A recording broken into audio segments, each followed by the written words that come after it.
আনন্দ দিয়ার ও দারুণ বল স্টাম্পের মধ্যে ছিল মামা, অসাধারণ বল। প্রস্তুত ওখানে আসাদুল হক, বিলিয়ার্স কিন্তু ব্যাট করছে, দেখা যাক। ও স্টাম্পের উপর হালকা তুলেছিল, বুদ্ধিমত্তার পরিচয় দিয়েছিলেন বলার, কিন্তু ওখানে সোহেব। আপনারা কেউ যাবেন না, খেলোয়াড়দের প্রস্তুত থাকার জন্য অনুরোধ জানাচ্ছি। স্টাম্পের মধ্যে ছিল সোহেব রানা, ওখানে ফিল্ডার প্রস্তুত ছিল, কিন্তু তার 25 পা পর্যন্ত দৌড়ে তিনি বল করতেন, এত জোরে লাফ দিতেন, মানে কল্পনার বাইরে, এত ভেরিয়েশন তার বলে ছিল, চোখে দেখা যেত না। আমরা তার ডিউজ বল করার বয়স, তারপরেও তিনি একেবারেই যে সুস্থ তা না, তিনি কিন্তু তার পায়ে খুব সমস্যা। ও বলে কি বল করলেন মামা,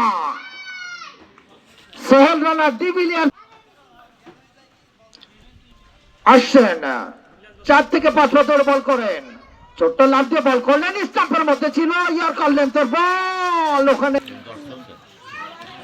আসছেন আসাদুল হক, বল করলেন, স্টাম্পের মধ্যে ছিল, দারুণ বল।